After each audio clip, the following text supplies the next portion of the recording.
வணக்கம். இந்த பரிசோதனையுடைய பேர் என்னன்னா மிதக்கும் சதுப்பு நிலங்கள், அதாவது மிதக்கும் இயற்கையான சுத்திகரிப்பான்.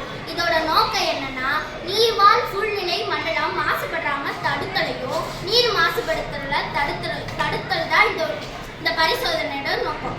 இது நீர் எப்படி மாசுபடுது?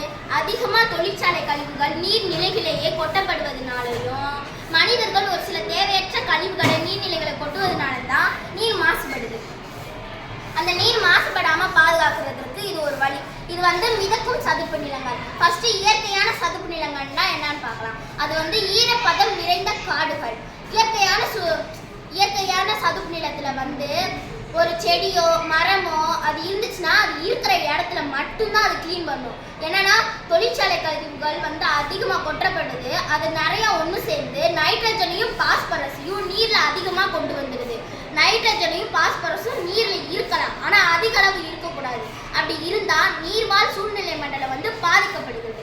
அப்படி பாதிக்கப்படுறதுனால நீர் மாசுபடுது. நீர் மாசுபடுறதுனால நீர்வாழ் உயிரினங்கள் அழிஞ்சு போயிடுது. நீர்வாழ் உயிரினங்கள் என்னென்னா மீன்கள், பூச்சிகள், நீர்வாழ் தாவரங்கள். இந்த நீர்க்குள்ள என்னென்ன உயிரினங்கள் இருக்கோ அது ஃபுல்லாக நீர்வாழ் தாவரங்கள். இது நாங்கள் ஃபர்ஸ்ட் டைம் கிளாஸ் ரூமில் வச்சபோது கொஞ்சம் மண்ணாக இருந்துச்சு. அதுக்கப்புறம் ஒரு நைட் ஃபுல்லாக கிளாஸ் ரூம் இருந்தப்ப இது பியூரா வாட்டர் ஆயிடுச்சு.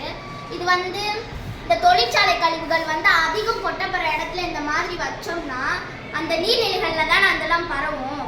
இந்த இயற்கையான சதுப்புனா அது இருக்கிற இடத்த மட்டும்தான் சுத்தம் பண்ணும். இந்த மாதிரி செயற்கையாக மிதக்கும் அது ஒரு ஸ்டாண்டர்டான இடத்துல வச்சோம்னா அந்த நீர் இருக்கிற அந்த நீர் மாசுபடுற நீர் இதுக்குள்ளே உள்ளே போகும். ஆனால் சுத்தமான நீர் வருமானு தெரியாது.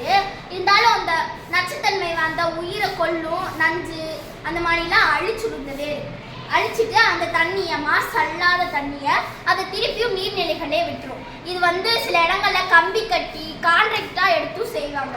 இது நீரின் தரத்தை பொறுத்து. அப்படின்னா அந்த இவ்வளோ தூரம் நீர் இருக்கும் போது இதில் இருக்க வேர் சுத்திகரிக்கும்.